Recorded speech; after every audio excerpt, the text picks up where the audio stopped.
Praise Lord. Hallelujah. നമുക്കെല്ലാവർക്കും എണീറ്റ് നിന്ന് കർത്താവിനെ പാടി മഹത്വപ്പെടുത്താം. ലംഘനം ലഭിച്ച് പാപം മറിച്ചും കിട്ടിയവൻ ഭാഗ്യവൻ. യഹോവ അകൃത്യം കണക്കിടാതെയും ആത്മാവിൽ കപടമില്ലാതെയും ഇരിക്കുന്ന മനുഷ്യൻ ഭാഗ്യവാൻ. ഞാൻ മിണ്ടായിരുന്നപ്പോൾ നിത്യമായ നരകത്താൽ എൻ്റെ അസ്ഥികൾ ക്ഷയിച്ചു പോയി. രാവും പകലും നിൻ്റെ കൈ എൻ്റെ മേൽ, എൻ്റെ മജ്ജ ഭാരമായിരുന്നു. എൻ്റെ മജ്ജ വേനൽക്കാലത്തിലെ ഉഷ്ണത്താൽ എന്ന പോലെ പറ്റിപ്പോയി. ഞാൻ എൻ്റെ പാപം നിന്നോട് അറിയിച്ചു, എൻ്റെ അകൃത്യം മറച്ചു വെച്ചതുമില്ല. എൻ്റെ ലംഘനങ്ങളെ എവിടെയിട്ട് പറയുമെന്ന് ഞാൻ പറഞ്ഞു. അപ്പോൾ നീ എൻ്റെ പാപത്തിന് കുറ്റം ക്ഷമിച്ചു തന്നു. ഇത് നിമിത്തം ഓരോ ഭക്തനും കണ്ടെത്താവുന്ന കാലത്ത് നിന്നോട് പ്രാർത്ഥിക്കും. പെരുവെള്ളം കവിഞ്ഞു വരുമ്പോൾ അത് അവൻ്റെ അടുക്കലേക്ക് എത്തുകയില്ല. നീ എനിക്ക് മറുപടമാകുന്നു. എന്നെ കഷ്ടം നീ രക്ഷിക്കും. രക്ഷയുടെ ഉല്ലാസഘോഷം കൊണ്ട് നീ എന്നെ ചുറ്റിക്കൊള്ളും. ഞാൻ നിന്നെ ഉപദേശിച്ച് നടക്കേണ്ടുന്ന വഴി എനിക്ക് കാണിച്ചു തരും. ഞാൻ നിന്റെ മേൽ ദൃഷ്ടി വെച്ച് നിന്റെ കാലുവേദന പറഞ്ഞു തരും. നിങ്ങൾ ബുദ്ധിയില്ലാത്ത കുതിരയും കോറുകഴയും പോലെ ആകരുത്.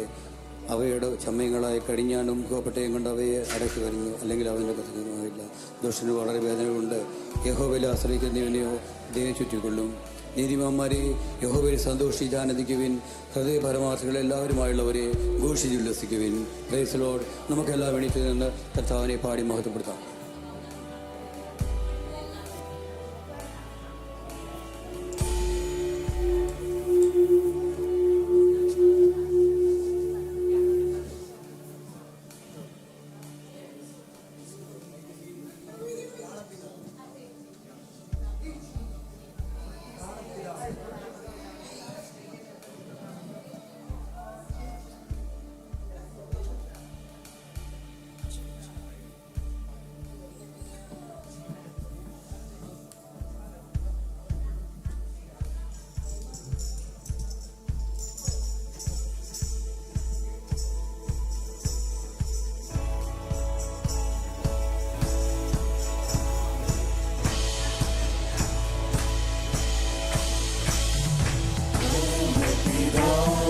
Study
para,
ആരാധന, അങ്ങേക്ക് ആരാധന.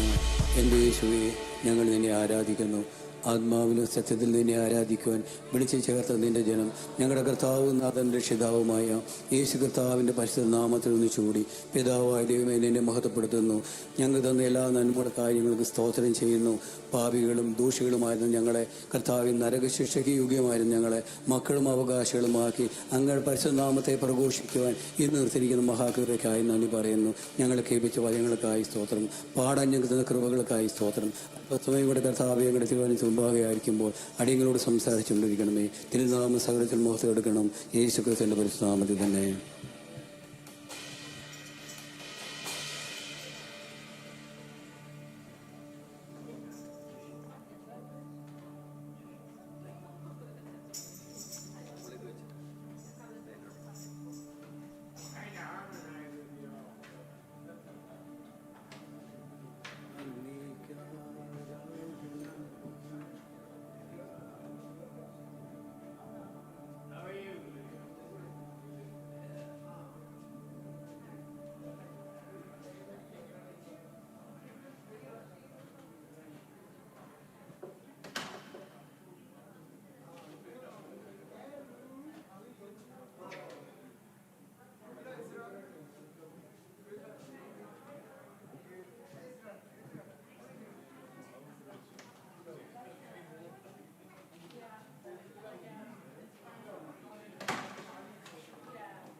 Talk to you about that. If I do go,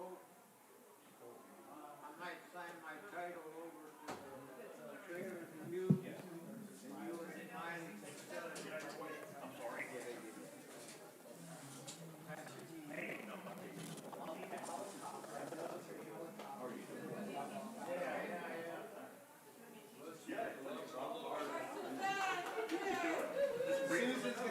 റെഡിയാണോ?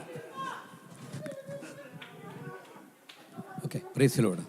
നമ്മൾ കഴിഞ്ഞ ആഴ്ച ചിന്തിച്ചത് 2 പീറ്റർ 1:3-5 ആണ്. ഒന്ന് വായിച്ചിട്ട് ഒന്ന് ഓർത്തിട്ട് തിരിച്ചു പോകാം കേട്ടോ. 2 പീറ്റർ ചാപ്റ്റർ 1:3-5.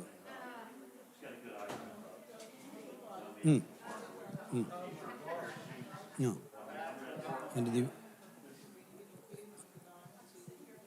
ആമേൻ.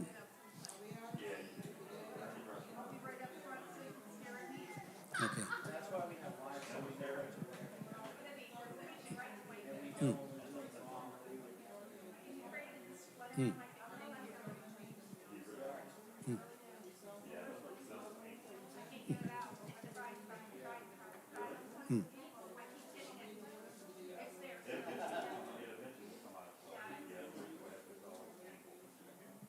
കൂട്ടിക്കൊള്ളുവിൻ മതി, അവിടം വരെ മതി. ഇവിടെ ഇവ നിങ്ങൾക്കുണ്ടായി വർദ്ധിക്കുന്നെങ്കിലെന്ന് പറഞ്ഞിട്ടാണ് താഴേക്ക് വിശ്വാസം, വീര്യം, പരിജ്ഞാനം, ഇന്ദ്രിയജയം, സ്ഥിരത, ഭക്തി, സൗരപ്രീതി, അവസാനം സ്നേഹം. ഇനിയും ഗലേഷ്യൻസ് 5:22 അടങ്ങി 21 വരെ ഒന്ന് വായിക്കാവോ? ഗലേഷ്യൻസ് 5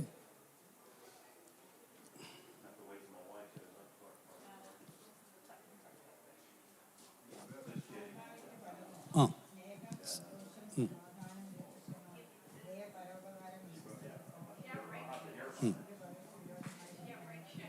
ഇല്ല, ഇവിടെയും പ്രത്യേകമായിട്ട് മെൻഷൻ ചെയ്യുന്നൊരു വാക്യമാണ് സ്നേഹം. ഈ വാക്യമാണ് ഈ ബൈബിളിൻ്റെ മുഴുവൻ ഒരുമിച്ച് ഒരൊറ്റ വാക്യത്തെ കൊണ്ട് കൊടുക്കുകയാണെങ്കിൽ നിങ്ങളുടെ ദൈവമായ കർത്താവിനെ പൂർണ്ണ ഹൃദയത്തോടും പൂർണ്ണ മനസ്സോടും പൂർണ്ണ ആത്മാവോടും പൂർണ്ണ ശക്തിയോടും കൂടെ സ്നേഹിക്കുന്നതും നിന്നെപ്പോലെ നിൻ്റെ ആൾക്കാരനെ സ്നേഹിക്കുന്നതും. കണ്ടോ, അതാണ് 10 കൽപ്പനയുടെ തുടക്കം പോലും, അതാ തുടക്കം അല്ലേ? സ്നേഹം, സ്നേഹം, സ്നേഹം. ഇവിടെ ഈ സ്നേഹത്തെപ്പറ്റി, അത് ഇല്ലാത്തൊരവസ്ഥയെപ്പറ്റി നമ്മൾ കൊരിന്ത്യർ ലേഖനത്തിൽ വായിക്കുന്നുണ്ട്. നമുക്ക് കിട്ടാവുന്നതിൽ ഏറ്റവും വലിയ കുറേ കൃപാവരങ്ങളെപ്പറ്റി ഒരു ലിസ്റ്റ് തന്നിട്ട് പറയുകയാണ്, നിങ്ങൾക്ക് മലകളെ മാറ്റാൻ തക്ക വിശ്വാസം ഉണ്ടായിരുന്നിരിക്കട്ടെ. പോയി ഇല്ലേ? പിന്നെ പ്രവചനപരം ഉണ്ടാകുക അല്ലേ? ഏറ്റവും കൂടുതൽ ആൾക്കാർ ആഗ്രഹിക്കുന്നൊരു വരമാണ് പ്രവചനപരം. അത് കിട്ടിക്കഴിഞ്ഞാൽ കൃത്യമായിട്ട് പറഞ്ഞു കഴിഞ്ഞാൽ ആ വ്യക്തി അതുപോലെ ഉന്നതി പ്രാപിച്ചുകൊണ്ടിരിക്കും വ്യക്തിയാണ് കേട്ടോ. അതുപോലെ തന്നെ രോഗശാന്തി ശുശ്രൂഷ കിട്ടുക, ഇതെല്ലാം വരങ്ങളിൽ പെടുന്നതാണ്, കൃപാവരങ്ങളിൽ പെടുന്നതാണ്. രോഗശാന്തിയുണ്ട്, ഭൂതങ്ങളെ പുറത്താക്കലുണ്ട്, പ്രവചനമുണ്ട്. ഇങ്ങനെ പല 9 കൃപാവരങ്ങൾ പറഞ്ഞിട്ടാണ്, ഇതിലാണ് നമ്മളെ ആർക്ക് വേണ്ടിയാണ് ഈ കൃപാവരം തരുന്നത്? ദൈവനാമ മഹത്വത്തിന് വേണ്ടിയാണ് തരുന്നത്. പക്ഷേ ഈ കൃപാവരങ്ങൾ നമ്മളിൽ വന്നു കഴിയുമ്പം അറിയാതെ നമുക്ക് വീഴ്ചയുണ്ടാകും. നമ്മളെ എല്ലാവരും വിളിച്ചിരിക്കുന്ന എന്തെങ്കിലും കൃപാവരങ്ങൾ തന്നിട്ടാണ്, നമ്മളത് ഉപയോഗിക്കാത്തത് കൊണ്ടാണ്. എന്തെങ്കിലും ഒരു വരമെങ്കിലും തരാതെ ദൈവം ഈ സത്യത്തിലേക്ക് വിളിക്കുക. കാരണം കർത്താവ് വാഗ്ദത്തങ്ങളിൽ വിശ്വസ്തനാണ്. നമ്മളെ വെറും കൈയോടെ ഇങ്ങോട്ട് കൊണ്ട് ഇരുത്തിരിക്കുകയല്ല ചെയ്യുന്നത്. ഈ ഭൂമിയിൽ നമുക്ക് തന്നിരിക്കുന്ന ദൗത്യത്തിന് തക്ക കൃപാവരങ്ങൾ 1, 2 മുഴുവനും കൂടെ ചിലപ്പോൾ കിട്ടിയെന്നിരിക്കും. പക്ഷേ നമ്മൾ ഭയപ്പെട്ട് ഉപയോഗിക്കാതിരിക്കുക എന്ന്. പക്ഷേ ഇവിടെ എല്ലാം കോൺട്രായിട്ടൊരു കാര്യം കിടക്കുകയാണ്. ഇതെല്ലാം ഉണ്ടായാലും എന്തില്ലെങ്കിൽ, സ്നേഹം ഇല്ലെങ്കിൽ നമ്മൾ വെറുതെ ആയിപ്പോയെന്നാണ് പറയുന്നത്. അപ്പം അവിടെ പറഞ്ഞൊരു കാര്യം ശ്രദ്ധിച്ചിട്ടുണ്ടോ? നമ്മൾ ഒത്തിരി ഈ ആഗ്രഹിക്കുന്നൊരു കാര്യമാണ്. ഇപ്പോൾ എക്സാമ്പിൾ പറയുകയാണെങ്കിൽ ദാനധർമ്മം അല്ലേ? ദാനധർമ്മത്തിൽ കൂടെ നമുക്കൊരു സന്തോഷവും നമ്മൾ എന്തെങ്കിലും ചെയ്തെന്നൊരു തോന്നൽ വരുന്നില്ലേ? ആർക്കെങ്കിലും എന്തെങ്കിലും ഉപകാരം നന്മ ചെയ്യുമ്പോഴേക്കും. ഇവിടെ പറയുകയാണ്, സ്നേഹത്തിലല്ല എങ്കിൽ ഇത് വെറുതെ ആയിപ്പോയി. ഈ ഭൂമിയിൽ മറ്റുള്ളവരെ അങ്ങോട്ടും ഇങ്ങോട്ടും, ജാതികളും അങ്ങോട്ടും ഇങ്ങോട്ടും സഹായിക്കുകയും ഹെൽപ്പ് ചെയ്യുകയും ചെയ്യുന്നുണ്ട്. കർത്താവ് പറയുന്നില്ലേ, നമ്മൾ ആരെ സഹായിക്കണം എന്നാണ് കർത്താവ് പറയുന്നത്. നമ്മളെ തിരിച്ച് സഹായിക്കത്തില്ലെന്ന് തോന്നുന്നവരെ സഹായിക്കുക. നമ്മൾക്ക് മറ്റുള്ളവർക്ക് വേണ്ടി പ്രാർത്ഥിക്കാൻ നമുക്ക് ഇഷ്ടമാണ്. പക്ഷേ നമ്മളെ ദ്രോഹിക്കുന്നവർക്ക് വേണ്ടി പ്രാർത്ഥിക്കാൻ പറ്റുമോ? അതില്ല. ശത്രുക്കളെ സ്നേഹിക്കുക, അവർക്ക് വേണ്ടി പ്രാർത്ഥിക്കുക. ഇങ്ങനെ സ്നേഹത്തിൻ്റെ ഒരു ലിസ്റ്റ് അങ്ങോട്ട് പറയുമ്പോൾ നമുക്ക് മനസ്സിലാവും ഇത് നമ്മളെ കൊണ്ട് പറ്റത്തില്ല. ഈ പറയുന്ന സ്നേഹം ആരുടെ സ്നേഹമാണ്? ദൈവസ്നേഹത്തിൻ്റെ എക്സാമ്പിളാണ് ഈ പറയുന്ന സ്നേഹം. സകലതും സഹിക്കുന്നു, സകലത്തിലും സന്തോഷിക്കുന്നു, സകലതും വിശ്വസിക്കുന്നു, സകലതും പ്രത്യാശിക്കുന്നു. ഇങ്ങനെ അങ്ങോട്ട് കൊണ്ട് പോയി കഴിഞ്ഞാൽ നമ്മൾ എവിടെ നിൽക്കുന്നു എന്നുള്ള എന്തിനാ അത് പറഞ്ഞു വെച്ചാൽ, നമ്മുടെ ആത്മീയമായിട്ട് എന്തുമാത്രം നമ്മൾ വളരുന്നു എന്ന് നമ്മൾ ചെക്ക് ചെയ്യാൻ വേണ്ടിയുള്ള ഒരു ലിസ്റ്റാണിത്. ഇതിലേത് സ്നേഹം എന്നിലുണ്ട്? നമുക്ക് ഒരു കാരണം ഓർത്തിരിക്കുക, നമ്മൾ ആരും ഈ പൂർണ്ണതയിലേക്ക് എത്തുന്നില്ല. ഈ ഭൂമി ജീവിച്ചിരിക്കുന്ന കാലത്തോളം നമുക്ക് ഈ ജഡത്തിൽ ലിമിറ്റേഷൻ ഉണ്ട്. നമ്മുടെ ദേഹി വീണ്ടെടുക്കുന്നിടം വരെയും നമ്മൾ ഈ സ്ട്രഗിളിൽ തന്നെ ഇവിടെ നിൽക്കുന്നത്. ആത്മാവ് ഓൾറെഡി രക്ഷിക്കപ്പെട്ടു. ദൈവകൃപയിലാണ് ആത്മാവിനെ രക്ഷിച്ചു കർത്താവ് സ്വർഗസ്ഥലങ്ങളിൽ ഇരുത്തിയിരിക്കുന്നുള്ള വാഗ്ദത്തമുണ്ട്. അത് ടൈമിന് മുമ്പ് ഉണ്ടായിരിക്കുന്ന കാര്യമാണ്. ഇന്ന് ടൈമിൽ ജീവിക്കുന്ന നമ്മൾ ഈ ദൈവത്തിൻ്റെ ഈ വാഗ്ദത്തങ്ങളുടെ പൂർത്തീകരണത്തിനായി പ്രവർത്തിക്കേണ്ടിയിരിക്കുന്നു. പ്രവൃത്തി എന്ന് പറയുമ്പോഴേക്കും ഇവിടെ കുറേ ചാരിറ്റി ചെയ്യുന്നതോ അല്ലെങ്കിൽ രക്ഷപ്പെടാൻ വേണ്ടി എന്തെങ്കിലും ചെയ്യുന്ന കാര്യത്തെപ്പറ്റിയല്ല.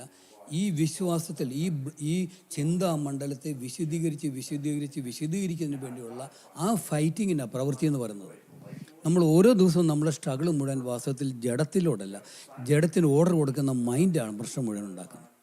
ഈ മൈൻഡിനെ ആത്മാവിൻ്റെ നിയന്ത്രണത്തിൽ കൊണ്ടുവരുന്നില്ല എങ്കിൽ നമ്മൾ ഒരു 90% ജഡത്തിൽ ഓപ്പറേറ്റ് ചെയ്യുന്ന മുഴുവൻ ഈ ജഡത്തിൻ്റെ ഇച്ഛകൾക്കനുസരിച്ചായിരിക്കും. അപ്പോൾ അതിൽ നിന്ന് രക്ഷപ്പെടാൻ വേണ്ടി നമ്മളൊരു കീ വേർഡ് പഠിച്ചിട്ടുണ്ട്. എന്തുവാ? ഞാനല്ല ക്രിസ്തു അത്രേ എന്ന്.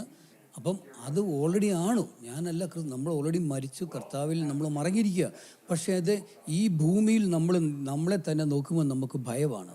അയ്യോ, കഴിഞ്ഞ ദിവസം ഞാനൊരു ദേവദാസനെ സംസാരിച്ചപ്പം അദ്ദേഹം പറഞ്ഞു, അദ്ദേഹത്തിന് പേടിയാണ്, രക്ഷിക്കപ്പെട്ടോ എന്ന് പേടിയാണ്, രക്ഷിക്കപ്പെടുമോ എന്ന് പേടിയാണ്, ഇനിയും പോകുമോ എന്ന് ഭയമെന്ന് പറയും.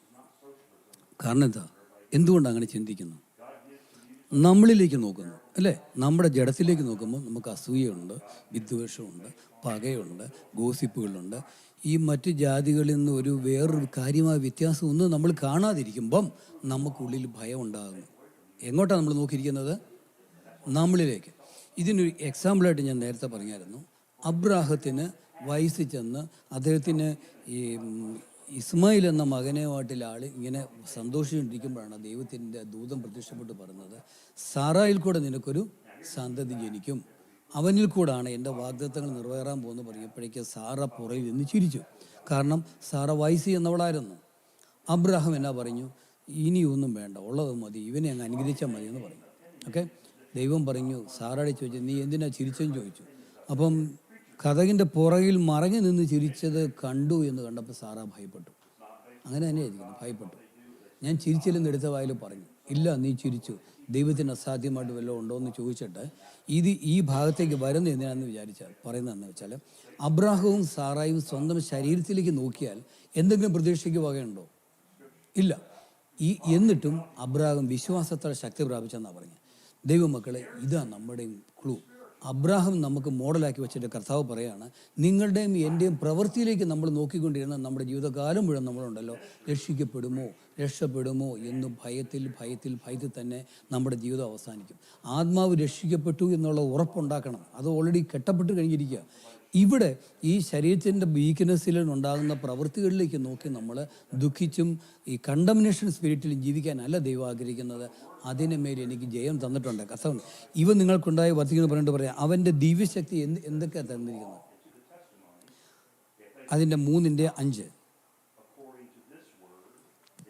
അവൻ്റെ ദിവ്യശക്തി, നമ്മൾ 2 പീറ്റർ തന്നെയാണ് പറയുന്നത്. ഇവ നിങ്ങൾക്കുണ്ടായി വർദ്ധിക്കുന്നു പറഞ്ഞിട്ട് അവൻ്റെ ദിവ്യശക്തി ജീവനും ഭക്തിക്കും വേണ്ടതൊക്കെ നമുക്ക് ദാനമായി തന്നിട്ടുണ്ടെന്ന്.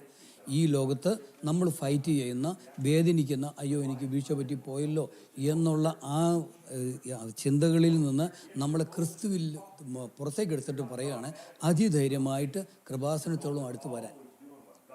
അത്ര വലിയ ഓഫർ നമുക്ക് തന്നിരിക്കുന്നത്. ഒന്നും എത്ര വലിയ വീഴ്ച വന്നാലും സങ്കടപ്പെടേണ്ട.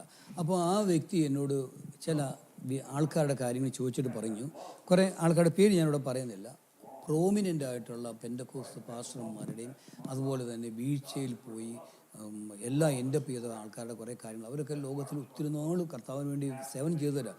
പക്ഷേ ഒരു ടൈമിൽ എന്നാ പറ്റി, ധനത്തിൻ്റെ പുറയോ പെണ്ണ് വിഷയത്തിലോ ഒക്കെ വീഴ്ചയുണ്ടായി നശിച്ചതായിട്ട് കാണുന്നുണ്ട്. അവർ രക്ഷപ്പെടുമോ എന്ന് എന്നോട് ചോദിച്ചു.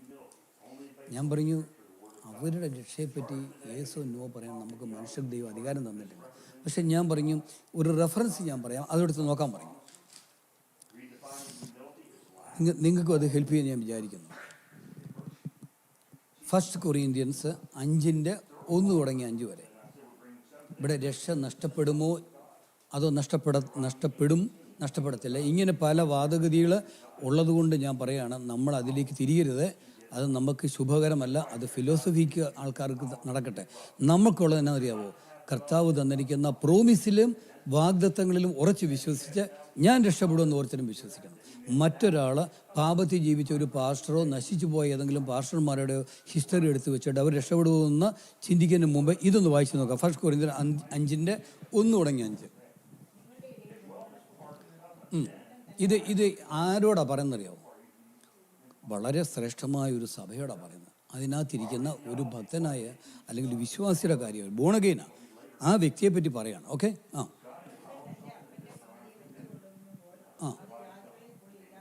ഒരു സെക്കൻഡ്.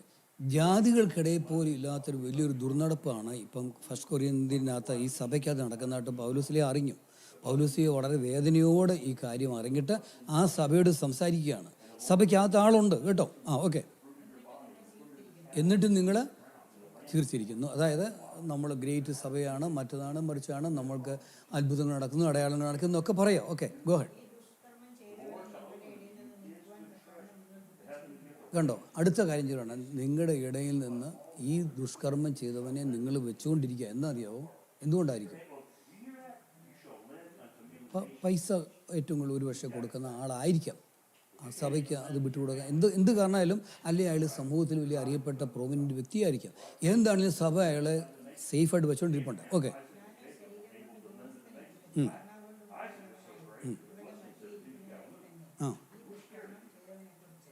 ഈ ദുഷ്കർമ്മം ചെയ്തതിനെ കുറിച്ച് നിങ്ങളും എൻ്റെ ആത്മാവും ഒന്നിച്ചു കൂടിയിട്ട് നാമത്തിൽ ഒരു മിനിറ്റ്, നിങ്ങളിപ്പോൾ ആ വാക്യം ശ്രദ്ധിച്ചു. ഈ വ്യക്തിയുടെ കാര്യം എന്താണ്? ആത്മാവ് യേശുക്രിസ്തുവിൻ്റെ നാളിൽ രക്ഷിക്കപ്പെടേണ്ടതിന്. കണ്ടോ, ഇത്രയും വലിയ കൊടിയ പാപം ചെയ്തതിനെ സഭയിൽ നിന്ന് നീക്കാൻ പറയുമ്പോഴും ഇവിടെ ഒരു സ്പിരിച്വൽ പ്രിൻസിപ്പിൾ നമ്മുടെ മനസ്സിൽ നിൽക്കണം. ഇത്രയും വലിയ പാപം, അതായത് ജാതികൾക്കിടയിൽ പോലും ഇല്ലെന്ന് അദ്ദേഹം പറഞ്ഞിട്ട് ഫിസിക്കലി അവനെ അവിടുന്ന് സഭയിൽ നിന്ന് മാറ്റാൻ പറഞ്ഞിട്ട് വേറൊരു കാര്യം പറയുകയാണ്, അവനെ ജഡസംഹാരത്തിനായിട്ട് ആരേൽപ്പിക്കണം. അതെങ്ങനെ സാധിക്കുന്നത്? ഇപ്പം ഒരാൾക്ക് വേണ്ടി ഇങ്ങനെ സഭയ്ക്ക് ഈ പ്രയറും പ്രയറായിട്ടിരിക്കുമ്പോൾ ചിലപ്പോൾ സാധാരണ ഒന്നും ചെയ്യാൻ പറ്റുമെന്ന് വരത്തില്ല. പക്ഷേ പൗലോസിനെ പറയാം, നിങ്ങൾ അവനെ വിട്ടേക്ക്. അവനെ ജഡസംഹാരം എന്ന് പറയുന്നത് പലതരത്തിൽ വരാം, നമുക്കറിഞ്ഞുകൂടാ. അത് അത്രയും വിശദീകരിക്കാൻ പറ്റിയ ഒരു സംഭവമല്ല. പക്ഷെ ഒരു കാര്യം ഉറപ്പുണ്ട്, ശരീരത്തിൽ തന്നെയാണ് ഇത് ചെയ്യാൻ പോകുന്നത്. പക്ഷേ എന്നിട്ടും പറയാമെന്ന് ചോദിക്കുക, എന്തുകൊണ്ട് ജഡസംഹാരത്തിന് ഏൽപ്പിക്കുന്നു അറിയാമോ? കർത്താവിൻ്റെ നാളിൽ അവന് രക്ഷിക്കപ്പെടുമെന്ന്. രക്ഷപ്പെടത്തില്ലെന്നല്ല പറയുന്നത്, രക്ഷിക്കപ്പെടും. ഇങ്ങനെ വേണം നമ്മൾ രക്ഷിക്കപ്പെട്ടവർ നഷ്ടപ്പെടുമോ പോകുമോ എന്ന് ചിന്തിക്കുമ്പോൾ ഇത് നമ്മുടെ മനസ്സിലുണ്ടാകണം. കർത്താവിനെ നാഥൻ രക്ഷിതാവുമായി സ്വീകരിച്ചവർക്കും പലതരത്തിലുള്ള തെറ്റുകൾ ജീവിതത്തിലുണ്ടാവും. ഇതൊരു ഭയങ്കര തെറ്റാണ് അല്ലേ? പക്ഷേ ഒരിക്കലും കണ്ടംനേഷൻ സ്പിരിറ്റിൽ ജീവിക്കാനല്ല, നമ്മൾ ആരെയും ഇതുപോലെ വിധിക്കാനും പാടില്ല. ഇത് മനസ്സിലെപ്പോഴും ഉണ്ടാകണം. ഇത്ര വലിയ പാപം ചെയ്തതിനെ പോലും വിധിച്ചു മാറ്റുന്നില്ല. ഫിസിക്കലി മാറ്റാൻ പറയുന്നുണ്ട് സഭയിൽ നിന്ന്. അത് സഭ മുഴുവൻ മോശപ്പെട്ടു പോകാതെ ഇരിക്കാനും ദുർമോഡലാകാതിരിക്കാൻ വേണ്ടി അങ്ങനത്തെ കാര്യങ്ങളൊക്കെ ചെയ്യണം. പക്ഷേ നമ്മൾ ആ വ്യക്തിക്ക് വേണ്ടി പ്രാർത്ഥിച്ചു കഴിഞ്ഞിട്ടുണ്ടല്ലോ, അവനെ വിട്ടുകൊടുത്തു കഴിഞ്ഞാൽ അവൻ പിന്നീട് അനുഭവിക്കാൻ പോകുന്ന നമുക്കറിയില്ല. പക്ഷേ അവന് മാനസാന്തരപ്പെട്ടേക്കും, രക്ഷപ്പെടുമെന്നല്ലേ എൻ്റെ അർത്ഥം. അപ്പം നമുക്ക് ഈ ലോകത്ത് നമ്മുടെ കൺമുമ്പിൽ നടക്കുന്ന ഒത്തിരി പാസ്റ്റേഴ്സിനുണ്ട്, ഒത്തിരി ആയിരങ്ങളെ രക്ഷയിലേക്ക് നയിച്ചവരൊക്കെ പണത്തിൻ്റെ പുറകെ പോയി വീണ് പോകുന്ന കാണുമ്പം ഇവരൊക്കെ രക്ഷപ്പെടുമോ എന്ന് നമ്മൾ അവരെ വിധിക്കാൻ നിൽക്കണ്ട. നമ്മളതിന് പുറകെ പോകാതിരിക്കും. നമ്മൾ വിധിക്കുന്ന പരിപാടി നിന്ന് വിട്ടേച്ച് ഈ ഭാഗം ഓർത്തിട്ട് ഒരു കാര്യം കൂടെ നിങ്ങൾക്ക് ഉറപ്പിന് പറയാം. യോഹന്നാൻ സുവിശേഷം 10:27 തുടങ്ങി 29 വരെ. യോഹന്നാൻ സുവിശേഷം 10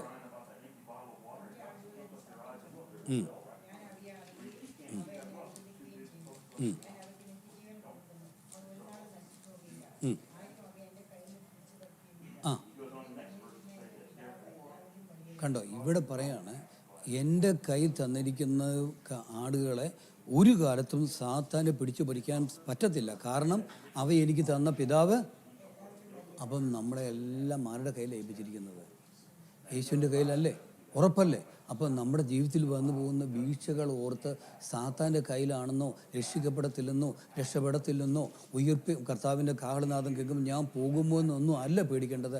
ഓരോ നിമിഷവും ഏറ്റു പറയുക, I am great, I am saint. എൻ്റെ പ്രവൃത്തികളാലല്ല. അബ്രാഹാം ശരീരത്തിലേക്ക് നോക്കിയിരുന്നെങ്കിൽ അബ്രാഹാം ആ പ്രോമിസ് പ്രാപിക്കത്തില്ലായിരുന്നു. വിശ്വാസത്താൽ അബ്രാഹാം ശക്തി പ്രാപിച്ചെന്നാണ് പറഞ്ഞത്. അതുപോലെ നമ്മളുണ്ടല്ലോ, നമ്മുടെ തെറ്റുകളിലേക്കും ജഡത്തിലേക്കും നോക്കി ഈ പ്രോമിസിനെ വീക്കാക്കി കളയരുത്. ഓരോ ദിവസവും ഏറ്റു പറയുക കിടക്കുന്നതിന് മുമ്പ്, I M great, I M saved, I M blessed, I am saint. Okay, എൻ്റെ പ്രവൃത്തികളാലല്ല, വാഗ്ദത്തങ്ങൾ വിശ്വസ്തനായ ദൈവം എന്നെ കാലത്തിന് മുമ്പ്, ഞാൻ ജനിക്കുന്നതിന് മുമ്പ് ക്രിസ്തുവിനോടുകൂടി എന്നെ ചേർത്തിരിക്കുന്നു. ഞാൻ അവനോടുകൂടി മരിച്ചു, അവനോട് അടക്കപ്പെട്ടു, അവനോട് ഇത് വെച്ചിട്ടാണ് കർത്താവിൻ്റെ അടുക്കൽ ചെന്നിട്ട് സെബദി പുത്രന്മാരുടെ അമ്മ ഒരു കാര്യം ചോദിക്കുന്നുണ്ട്. എന്താ ചോദിക്കുന്നത്? ഇടത്തും ആരാ? യോഹന്നാനും യാക്കോബാന്ന് തോന്നുന്നു. 10 അല്ലേ? ചെന്നിട്ട് പറയുന്നുണ്ട്, ഈ രണ്ടുപേരും ഒരുവനെ കർത്താവിൻ്റെ ഇടത്തും വലത്തും. ഏതാ നിത്യതയിലെ കാര്യമാണ് പറയുന്നത്. ഇരുത്താൻ റിക്വസ്റ്റ് ചെയ്യുന്നുണ്ട്. കർത്താവ് എന്നാ പറഞ്ഞത്? അല്ല, അതിന് മുമ്പൊരു കാര്യം ചെയ്തു. ഞാൻ എടുക്കുന്ന സ്നാനം ഏൽക്കാനും ഞാൻ കുടിക്കുന്ന പാനപാത്രം കുടിക്കാനും നിങ്ങൾക്ക് കഴിയുമോ എന്ന് ചോദിക്കുന്നുണ്ട്. അവരെന്നാ പറയുന്നത്? കഴിയും. അത് ഈ ഭൂമിയിൽ മനുഷ്യർ വിചാരിച്ചാൽ നടക്കുന്ന കാര്യമാണ്, അല്ലേ? കഴിയുമെന്ന് പറയും. അപ്പോൾ എന്നിട്ടാണ് കർത്താവ് പറയുന്നത്, അങ്ങനെ നിങ്ങൾ കഴിയും, ശരി തന്നെ, എന്നാലും ഇത് ആർക്ക് വേണ്ടി ഒരുക്കിയിരിക്കുന്നു അവർക്കുള്ളതെന്ന് പറയുന്നുണ്ട്. ഇവിടെ അവർ ചെന്നിച്ച് ഈ ഭൂമിയിലെ ഒരു ഭൗതിക കാര്യമല്ല ചോദിച്ചത്. അവർ ചോദിച്ചത് അങ്ങേയറ്റം ഗ്രേറ്റ് ആയിട്ടുള്ള ഒരു നല്ല ആഗ്രഹത്തെ ചോദിച്ചത്. കർത്താവ് വരെ വഴക്ക് പറയുന്നുണ്ടോ? ഇനി പത്രോസിനിരിക്കെ കാര്യം എന്ന് ചോദിക്കുക. പത്രോസ് കർത്താവിനോട് പറയുന്നുണ്ട്, നീ ജീവിക്കുന്ന ദൈവത്തിൻ്റെ ക്രിസ്തു എന്ന് പറയുമ്പോൾ കർത്താവ് എന്നാ പറയുന്നത്? ഭാഗ്യവാൻ, ജഡരക്തങ്ങളല്ല നിനക്ക് വെളിപ്പെടുത്തിയത്. ഒരാളോട് പറയും എന്താ, നീ ഭാഗ്യവാൻ എന്ന് പറയും.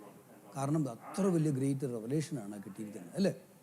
ഇനി ഈ പത്രോസിനെ തന്നെ അടുത്ത അധ്യായം വരുമ്പോൾ പറയുന്നുണ്ട്, സാത്താനെ എന്തുകൊണ്ടാണ് അങ്ങനെ പറഞ്ഞത്? കർത്താവിൻ്റെ കീഴിൽ താൻ കുടിക്കാൻ പോകുന്ന ഈ പാനപാത്രത്തെ പറ്റി, അതായത് ക്രൂശീകരണത്തെ പറ്റിയും താൻ ആ സ്നാനം എന്ന് പറയുന്നത് ഈ ക്രൂശീകരണമാണ്. ഓക്കെ, ഈ സ്നാനത്തെ അല്ല, ഓൾറെഡി കർത്താവിൻ്റെ സ്നാനം കഴിഞ്ഞത് അല്ലേ? ജലസ്നാനമൊക്കെ ഓൾറെഡി കഴിഞ്ഞു. ഈ സ്നാനം എന്ന് പറയുന്നത് കർത്താവ് ഏക്കാൻ പോകുന്ന ഈ ക്രൂശീകരണത്തെ പറ്റിയാണ്. ഞാൻ കുടിക്കുന്ന പാനപാത്രം എന്തുമായിരിക്കും? ഈ ഭൂമിയിൽ നടന്ന കാലം മുഴുവൻ കഷ്ടപ്പെട്ട് ഒരു ചെരുപ്പ് പോലും ഒരുപക്ഷെ ഇല്ലാതെ പട്ടിണി കിടന്ന് വിയർത്ത് നഗ്നപാതനായിട്ട് ഈ 3.5 വർഷം ഈ നടപ്പുണ്ടല്ലോ, ഇതാണ് ഞാൻ കുടിക്കുന്ന പാനപാത്രം. ഇത് നിങ്ങളെക്കൊണ്ട് പറ്റുമെന്നാണ് ചോദിച്ചത്. ഇത് ഈസി റൂട്ടൊന്നുമല്ല. അതുകൊണ്ടാണ് കർത്താവ് പറഞ്ഞത്, രക്ഷയിലേക്കുള്ള വഴി ഇടുങ്ങിയതും ഞെരുക്കവുമുള്ളത്, അത് കണ്ടെത്തുന്നവർ ചുരുക്കമെന്നാണ് പറഞ്ഞത്. വൈഡായിട്ട് ലക്ഷങ്ങൾ ഇങ്ങി പോരുമെന്നല്ല പറഞ്ഞത്. അത് ഭയത്തോടെ നമ്മൾ ഓർക്കണം, ഭയത്തോടെ ഓർക്കണം. കണ്ടെത്തുന്നവർ ചുരുക്കം എന്ന് പറഞ്ഞിട്ട് ഇവിടെ പത്രോസിനെ ശാസിക്കുന്നു. പത്രോസിനെ വ്യക്തിപരമായിട്ടല്ല, അവൻ്റെ ഉള്ളിൽ വ്യാപരിച്ചിരിക്കുന്ന കർത്താവിനെ ഈ ക്രൂശീകരണത്തിൽ നിന്ന് തടയുന്ന സ്പിരിറ്റിനെയാണ്. വ്യക്തിപരമായിട്ട് നോക്കിയാൽ കർത്താവിനോടുള്ള അതീവ സ്നേഹത്തെ പ്രതിയാണ് പറഞ്ഞതിലെ കർത്താവ് പോയി ക്രൂശീകരിക്കപ്പെടുന്നത് അവന് സഹിക്കുന്നില്ല. എന്തുകൊണ്ടായിരിക്കും പത്രോസിന് കർത്താവ് ക്രൂശിലുള്ള മരണത്തെപ്പറ്റി പറഞ്ഞപ്പോൾ തടഞ്ഞത്? ഒരു ലോജിക്ക് ചുമ്മാ ചിന്തിക്കാം. ഒരാൾ സ്നേഹിച്ചെന്ന് പറഞ്ഞു, മമ്മി എന്നാ പറഞ്ഞത്? എന്തുകൊണ്ടായിരിക്കും പത്രോസ് അങ്ങനെ പറഞ്ഞത്? നിനക്കങ്ങനെ സംഭവിക്കാതിരിക്കട്ടെ എന്ന്.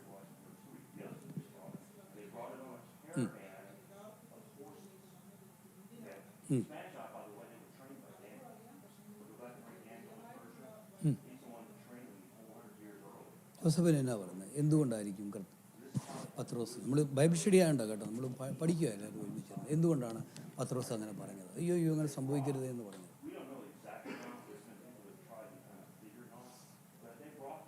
അത് 100% അതും ശരി തന്നെയാണ്. ഞാനതിപ്പറ്റി ചിന്തിച്ച് എന്നാന്ന് പറയട്ടെ. കുറച്ച് മുമ്പ് കർത്താവിനോട് പത്രോസ് ചോദിക്കുന്നുണ്ട്, ഇതാ ഞങ്ങളെല്ലാം വിട്ട് ഉപേക്ഷിച്ച് നിന്നെ അനുഗമിച്ചു, ഞങ്ങൾക്ക് എന്നാ കിട്ടുമെന്ന് ചോദിച്ചില്ല. അപ്പോൾ എന്നാ പറയുന്നത്? ലോകത്തും ഇവിടെ ഈ ഭൂമിയിൽ തന്നെ എന്നൊക്കെ കിട്ടും, വയലും വീടും ഭാര്യമാരെന്നിടത്ത് പറഞ്ഞു കേട്ടോ. എനിക്ക് മനസ്സിലാത്തൊരു കാര്യം, 100 മടങ്ങ് ഭാര്യമാരെ ഒരിടത്ത് മത്തായി സുവിശേഷത്തിനകത്ത് ഭാര്യമാർ, ബാക്കിയൊന്നും ഇതിനകത്തും പറയുന്നില്ല. കിട്ടുമെന്ന് പറഞ്ഞിട്ടില്ലേ? കർത്താവ് ഈ ക്രൂശ് കയറി ഇതുപോലും കിട്ടും. ഈ പുള്ളിയുടെ മനസ്സ് അപ്പം നിൽക്കുന്നത് രഹസ്യം പറയുന്നത് ജഡത്തിലാണ്. ജഡത്തിലെ രാജാവായിട്ട് ഇവൻ വാഴുമ്പം കിട്ടാൻ പോകുന്നത് അദ്ദേഹത്തിന് അതുവരെ റെവലേഷനായിട്ട് കിട്ടിയിട്ടുള്ളൂ എന്ന് നോക്കണം.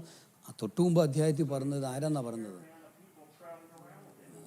കർത്താവ് എന്നാ പറഞ്ഞറിയാവോ? നിങ്ങളിൽ വ്യാപരിക്കുന്ന ആത്മാവ് എന്തെന്ന് നിങ്ങൾ അറിയുന്നില്ല എന്നാണ് പറയുന്നത്. ഇവിടെ കുറച്ച് മുമ്പ് ഈ യോഹന്നാൻ സുവിശേഷത്തിനകത്ത് ഒരു ഭാഗമുണ്ട്, ഈ ലൂക്കോസിൻ്റെ ആണെന്ന് തോന്നുന്നു. നഥനിയേൽ എന്നെ പത്രോസ് വിളിച്ചുകൊണ്ട് വരുമ്പോഴേക്ക് കർത്താവ് നഥനോട് പറഞ്ഞുണ്ട്, ഇതാ ഒരു യഥാർത്ഥ ഇസ്രായേല്യൻ. അപ്പോൾ ആ നഥനേൽ അത് കേട്ടിട്ട് ചോദിച്ചു, നീ എങ്ങനെ എന്നെ അറിയുമെന്ന് ചോദിച്ചു. അപ്പോൾ കർത്താവിനാ പറയും, നീ അത്തിമരത്തിൻ്റെ ചൂട്ടിലിരിക്കുമ്പോൾ ഞാൻ നിന്നെ കണ്ടു. ഉടൻ പുള്ളിക്കാരൻ എന്നാ പറഞ്ഞത്?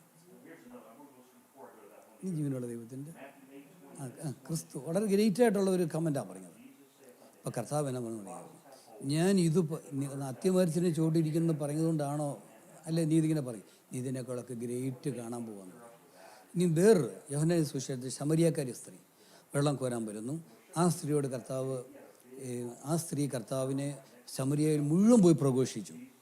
ഈ നഥനിയേലിനോടോ ഈ ശമരിയക്കാരി സ്ത്രീയോടോ കർത്താവ് നീ ഭാഗ്യവാനെന്നോ ഭാഗ്യവതിയെന്ന് പറയുന്നില്ല. അപ്പം ജോസഫിൻ പറഞ്ഞ ഒരു പ്രശ്നം അതിനകത്ത് കിടക്കുന്നത്, നഥനിയേലിനോട് ഇത് പറയുമ്പം ഞാൻ ഇത്രയും മണിക്കൂറുകളും ഇത്രയും ദൂരെ ഈ അത്യമരുന്ന് ചോട്ടിരിക്കുന്ന കണ്ടെങ്കിൽ ഇവൻ ആരാ? ഗ്രേറ്റാ. ഇൻഫർമേഷനാണ്.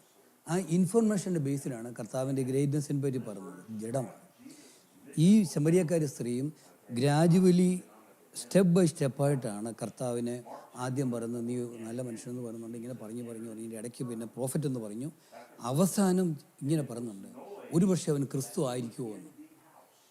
ഓക്കെ, എന്നിട്ട് അവൾ പോയി ശമരിയ മുഴുവൻ പ്രഘോഷിച്ചു. ഒത്തിരി പേര് കർത്താവിൻ്റെ അടുക്കലേക്ക് വന്നിട്ടും പറഞ്ഞിട്ടുണ്ട്, ഇവിടെ ഒരിടത്തും കർത്താവ് നീ ഭാഗ്യമെന്ന് പറഞ്ഞു. എന്താണെന്നറിയാവോ? മുമ്പേ പറഞ്ഞതുപോലെ ജഡം ഇൻഫർമേഷൻ ഡയറക്റ്റാണ്, അതുകൊണ്ട് ഏറ്റു പറയും. കർത്താവ് പറയുന്നുണ്ട്, നിങ്ങൾ അപ്പം തിന്ന് തൃപ്തരായതുകൊണ്ടാണ് നിങ്ങൾ എന്നെ അന്വേഷിക്കുന്നത്. ഇതിനു വേണ്ടി അന്വേഷിക്കാതെ മനുഷ്യപുത്രൻ തരുന്ന നിത്യജീവൻ്റെ വചസ്സുകൾ ആ അപ്പത്തിന് വേണ്ടി അധ്വാനിക്കാൻ പറയുന്നുണ്ട്. നമ്മൾ ചിന്തിക്കേണ്ട എന്നാണെന്നറിയാവോ? നമ്മളും ഇങ്ങനെ ഈ നഥനിയേലിനെ പോലെയോ ഒക്കെ ഈ അത്ഭുതങ്ങളും അടയാളങ്ങളും കണ്ടിട്ട് ആ കർത്താവിനെ ഫോളോ ചെയ്തുകൊണ്ടിരിക്കുകയാണോ? അതോ ഈ ശമരിയക്കാര സ്ത്രീ വളർന്നതുപോലെ സ്റ്റെപ്പ് ബൈ സ്റ്റെപ്പായിട്ട് വളർന്ന് ഞാൻ ക്രിസ്തുവിൽ, ഇത് ക്രിസ്തു ആണോ എന്ന് ചോദിച്ചാൽ നിർത്തിയെടുത്തുനിന്ന് ഞാൻ ക്രിസ്തുവിലാണെന്നുള്ള നിലയിലേക്ക് വരണം. ഞാൻ ക്രിസ്തുവിലും ക്രിസ്തു എന്നിലും. ഇത് എ ഗ്രേറ്റ് റെവലേഷൻ.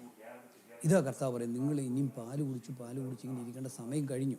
ഓക്കെ, ആദ്യം കിട്ടുന്നവർക്ക് പാലേ കൊടുക്കാൻ പറ്റത്തുള്ളൂ. അതെല്ലാം കഴിഞ്ഞ് നമ്മൾ ആത്മാവിൽ വളർന്നിട്ട് ഈ ഇരിക്കുന്നവരെല്ലാം ശുശ്രൂഷ ലെവലിലേക്ക് വരേണ്ടവരാണ്. നോ മാറ്റർ സ്ത്രീയെന്നോ പുരുഷനൊന്നും ഇല്ലാതെ വളർച്ചയിലേക്ക് വരണം. ഈ വളർച്ച ഉണ്ടായെങ്കിൽ മാത്രമേ നിങ്ങൾ കണ്ടുമുട്ടുന്ന ഒരാളോട് ദൈവവചനം പ്രസംഗിക്കാൻ പറ്റത്തുള്ളൂ.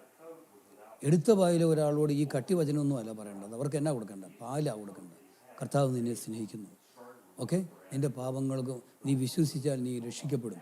ഓക്കെ, ഇത്രയും പറയുക, ഹൃദയം കൊണ്ട് വിശ്വസിക്കുകയും അത്തരം കൊണ്ട് ഏറ്റു പറയുകയും ചെയ്താൽ ഇത്രയേ ഉള്ളൂ. പാൽ ഇത്ര കൊടുത്താൽ മതി. ബാക്കി പരിശുദ്ധാത്മാവ് വേണ്ടി പ്രവർത്തിച്ചു. തക്ക സമയത്ത് വേണ്ട വചനം കൊടുക്കാൻ ദൈവം ആൾക്കാരെ അയച്ചുകൊണ്ടിരിക്കും. നമ്മൾ ആരെ കണ്ടുമുട്ടിയാലും ഉണ്ടല്ലോ, വിധിച്ച് തള്ളാതെ, യാക്കോബയാട്ടെ, ഓർത്തഡോക്സാട്ടെ, കത്തോലിക്കരാട്ടെ, അവരെ നമുക്ക് സ്നേഹിക്കാൻ പറ്റണം. നമ്മൾ വിധിച്ച് ഇവരെല്ലാം അന്ധവിശ്വാസത്തിലും അധർമ്മത്തിലും പോയി ഇവരെ നരകത്തിൽ പോകുമെന്ന് പറഞ്ഞ് വിധിച്ച് തള്ളാതെ വിധിക്കുന്നവൻ്റെ കയ്യിൽ ഭരമേൽപ്പിക്കുക. നമുക്കറിഞ്ഞുകൂടാ അവർ യേശുക്രിസ്തുവിനെ നാഥനായിട്ട് രക്ഷിതാവായിട്ട് സ്വീകരിച്ചെങ്കിൽ അവർ രക്ഷിക്കപ്പെടും എന്ന് തന്നെ വിശ്വസിക്കുക. രക്ഷിക്കപ്പെട്ട സഭയ്ക്കകത്തിൻ്റെ ഒരാളെ പറ്റി നമ്മളിപ്പോൾ ഓൾറെഡി കേട്ടു അല്ലേ? അവനെ ജഡസംഹാരത്തിനായി വിട്ടുകൊടുക്കാൻ പറഞ്ഞിട്ടുണ്ട്. ദൈവത്തിൻ്റെ ദയയ്ക്ക് സർവ്വരെയും സമർപ്പിക്കാം. എന്നാൽ നമുക്കുള്ള വ്യത്യാസം എന്തോ? ഈ കാത്തലിക്കിലും ഓർത്തഡോക്സിലും ഒക്കെ ഉള്ളവരും കൃത്യമായിട്ട് അവർക്ക് കിട്ടിയ വിശ്വാസം അനുസരിച്ച് അവർ പ്രാർത്ഥിക്കുകയും ഒക്കെ ചെയ്യുന്നുണ്ട്. ഒത്തിരി അന്ധവിശ്വാസമുണ്ട്. കഴിഞ്ഞ ദിവസം ഞാൻ കണ്ടു, ആലപ്പുഴയിലൊരു ചർച്ചിൽ എന്താണെന്നറിയാവോ, ഒരച്ഛൻ ഇങ്ങനെ നടന്ന് ഹോളി വാട്ടർ കളിച്ച് പോവുക. എവിടെ കളിക്കുന്നറിയാവോ? പൊങ്കാലിട്ടിരിക്കുക. കാളിയുടെ പ്രസാദനത്തിനായിട്ട് ഹിന്ദുക്കൾ അവർ കാളി പ്രസാദനത്തിനകത്ത് ഉണ്ടാക്കിയ ഒരു പരിപാടിയാണ്. അവരുടെ ഈ പൂജാരി കൊണ്ടുവന്ന് കത്തിക്കുന്ന ഈ വിളക്ക് കത്തിച്ചിട്ട് ആ അടുപ്പിൽ ഇങ്ങനെ പായസം ഉണ്ടാക്കി ചാടിച്ച് ഇങ്ങനെ പോവുക. ചോദിക്കും, ഇതിനാ തിളച്ച് കാടിക്കുന്നുള്ളൂ. നമ്മുടെ പെരവാസ്തോലി എന്ന് പറഞ്ഞൊരു പരിപാടി കേട്ടിട്ടില്ലേ? പെര വാസ്തു ബലി എന്നാണ് പറയുന്നത്. അതാണ് വാസ്തു ബലി. വാസ്തു എന്ന് പറഞ്ഞാണ് ഹിന്ദുയിസത്തിലെ ഈ കെട്ടിടങ്ങളുടെയൊക്കെ ദേവനാണ്. അതിൻ്റെ ബിഗിനിങ് തുടങ്ങി അതിൻ്റെ എൻഡ് വരെ ഐശ്വര്യം കിട്ടാൻ വേണ്ടിയുള്ള ഒരു ദേവനാണ് വാസ്തു. ഈ വാസ്തുവിൻ്റെ അങ്ങനെയാണ് ആശാരിമാർ വന്ന് നമ്മൾ വിളിക്കുമ്പോഴേക്ക് കൃത്യമായിട്ട് അവരുടെ പ്രാർത്ഥനയും പൂജയൊക്കെ നടത്തി സ്ഥാനം കാണുകയൊക്കെ ചെയ്യുന്നത് നമുക്കറിയാമല്ലോ. നമ്മളൊക്കെ അതെല്ലാം കഴിഞ്ഞ് വന്നവരാണ്.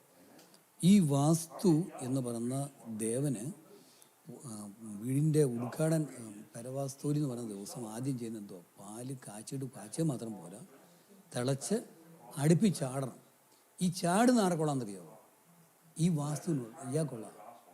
നമ്മളിത് അറിയാതെയാണ് ഈ പാരമ്പര്യങ്ങളെല്ലാം ബ്ലൈൻഡായിട്ട് ഫോളോ ചെയ്യുകയാണ്. എന്നിട്ട് നമ്മൾ അറിയുന്നില്ല ഇതൊരു ബോണ്ടേജായിട്ട് നമ്മൾ കിടക്കുക എന്നത്. നമ്മൾ വീണ്ടെടുക്കപ്പെട്ട ദൈവത്തിൻ്റെ രാജകീയ അന്ധകാരത്തിൽ നിന്ന് നമ്മളെ വീണ്ടെടുത്തവൻ്റെ സദ്ഗുണങ്ങളെ പ്രഘോഷിക്കാൻ തക്ക വിളിച്ചവൻ രാജകീയ പുരോഹിത ഗണമായിട്ടുള്ളവരാണ് ഞാനും പോയി 10-15 വീടുകൾ ഇവിടെ മാറിയിട്ടുണ്ട്. പലയിടത്തും ഞാനും ഇത് തിളപ്പിച്ച് അടിച്ചിട്ടുണ്ട്. അവസാനം വേണ്ടെന്ന് വെച്ച് കേട്ടോ. അറിവില്ലായ്മയെ ദൈവം കണക്കാക്കുന്നില്ല. അറിവ് ദൈവം തന്നു കഴിയുമ്പോഴല്ലോ നമ്മൾ ഭയത്തോടെ വേണം. ഇന്ന് നോക്കിയേ, ഒരു പുരോഹിതന് ഹോളി വാട്ടർ തളിച്ച് ചേർക്കുന്നു. ഇങ്ങനെ നിലത്ത് കുത്തിയിരിക്കുന്ന സ്ത്രീകളുടെ കാലത്തേലെല്ലാം ഹോളി വാട്ടർ തളിച്ചിട്ട് പോകുമായിരുന്നു. എവിടെ ഇത് എത്തിയിരിക്കുന്നത്? ലോകത്തിന് ഏറ്റവും കൂടുതൽ ലീഡ് ചെയ്യേണ്ട ഒരു സഭയാണ് കാത്തലിക് ചർച്ച്. അതിനകത്ത് നടന്നിട്ട് അവരെ നിയന്ത്രിക്കാനോ തെറ്റെന്ന് പറയാൻ ആളില്ല. വേറൊരു സംഗതി ഞാൻ കണ്ടത്, ഈ വലിയൊരു അത്ഭുതം നടക്കുന്ന സ്ഥലമാണല്ലോ കൃപാസനം എന്ന് പറഞ്ഞാൽ ആലപ്പുഴയിൽ എങ്ങോട്ടുള്ള ഒരു പള്ളിയാണ്. ചാര വിഗ്രഹമാണ്, ചാര നിറത്തിലുള്ള ഒരു മാതാവിൻ്റെ വിഗ്രഹമാണ്. അവിടെ ചെന്ന് ഉടമ്പടി എടുക്കണം. ഉടമ്പടി എടുക്കുന്നവർക്ക് അവർ പ്രാർത്ഥിക്കുന്ന കാര്യങ്ങൾ അച്ഛൻ പ്രത്യേകം സമർപ്പിച്ച് സാധിച്ചു കൊടുക്കും. അതിന് ഉടമ്പടി എടുക്കാൻ പറഞ്ഞു. നമ്മുടെ ഉടമ്പടി വാസൽ ആരോടാ? ഇല്ലേ? ആരോട് ഉടമ്പടി? ആരാ നമ്മുടെ മധ്യസ്ഥൻ? ഏക മധ്യസ്ഥൻ ക്രിസ്തു മാത്രം. അവിടുത്തെ ഉടമ്പടി അതായി കഴിഞ്ഞു. കോടികൾ ഉണ്ടാക്കാൻ തുടങ്ങിയപ്പോഴേക്കും ഇപ്പോൾ കഴിഞ്ഞ ദിവസം പുതിയൊരു പരിപാടി കൊണ്ടിരിക്കുന്നു ഒരു പള്ളിയിൽ. അതും കൊല്ലത്തോ മറ്റാന്ന് തോന്നുന്നു. അതും ഒരു എന്നറിയാവോ, വലിയൊരു മാതാവിൻ്റെ ഒരു വിഗ്രഹത്തിന് ഈ വലിയ ഒരു ഉടുപ്പിങ്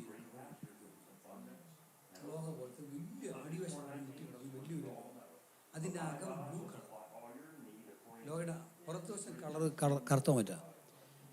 അപ്പം നേർച്ചയായിട്ട് വരുന്നവരെ അച്ഛൻ ഇപ്പുറം മാറി നിൽക്കും. 2 സ്ത്രീകൾ അപ്പുറം ഇപ്പുറം നിന്നിച്ച് ഈ ലോഹ ഇങ്ങനെ കൊണ്ട് മാറ്റും. എന്നിട്ട് ഈ വരുന്ന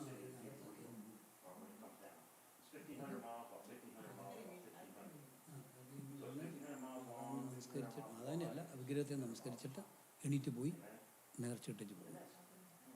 അത്ഭുതം നടക്കുക, അടയാളങ്ങൾ നടക്കുക.